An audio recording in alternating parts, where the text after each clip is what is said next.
ஒரு சிறிய கிராமத்தில் ரோஜா என்ற ஒரு பசுமையான கோழி இருந்தது. அந்த கோழிக்கு ரொம்ப நாள் ஆசை ஒன்று இருந்தது. நான் ஒரு நாள் பறவையா ஆகணும் என்ற ஆசை. ஒரு நாள் அது ஒரு பெரிய மரம் மீது ஏறிப் பறக்க பயிற்சி செய்யத் தொடங்கியது. காக்கா பறக்கிறது போல நானும் ஒரு நாள் வானத்துல பறக்கப் போறேன் என்று ரோஜா மனசுல நினைத்துக் கொண்டது. ரோஜா மரத்தில் இருந்து ஓடி குதித்து விளையாடிக் கொண்டு இருக்கும்போது பசுமை புல்லில் விழுந்தது. அப்புறம் ரோஜாவின் நண்பர்கள் அனைவரும் கிண்டல் பண்ண ஆரம்பித்தனர். பின்னர் ரோஜா சொன்னது, நான் மரத்துல இருந்தும் பறந்தேன் என்று சொன்னது. பன்றிக்குட்டி இதை சிரித்துக் கொண்டு கேட்டது. ரோஜா, நீ வானத்துல எத்தனை நிமிஷம் இருந்த என்று பன்றி ரோஜா கிட்ட கேட்டது. அதற்கு ரோஜா, ஒரு நிமிஷம் என்று கூறியது. பன்றி அதற்கு சிரித்தபடி, நிமிஷம்தானே என்று சொன்னது.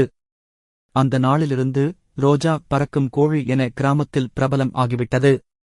எல்லா குழந்தைகளும் தினமும் வந்து கேட்டாங்க, அக்கா ரோஜா, இன்னிக்கு எத்தனை அடி உயரம் பறந்தீங்க என்று. ரோஜா ஒரு புன்னகையுடன் சொன்னது, கனவில் நான் அப்படியே மேகத்துக்கு மேல போயிருச்சு என்று சிரித்தபடி சொன்னது. ஹஹ. கதை முடிவு. குறிப்பு: சிறுவர்களே, கனவுகளுக்கு அளவே கிடையாது. ஆனால் கனவுகளுக்குப் பின்னால் சிரிப்பு இருந்தா வாழ்க்கை இன்னும் இனிமையாகும். ஓகே ஃப்ரெண்ட்ஸ், நெக்ஸ்ட் வீடியோவில் சந்திக்கலாம். பாய்.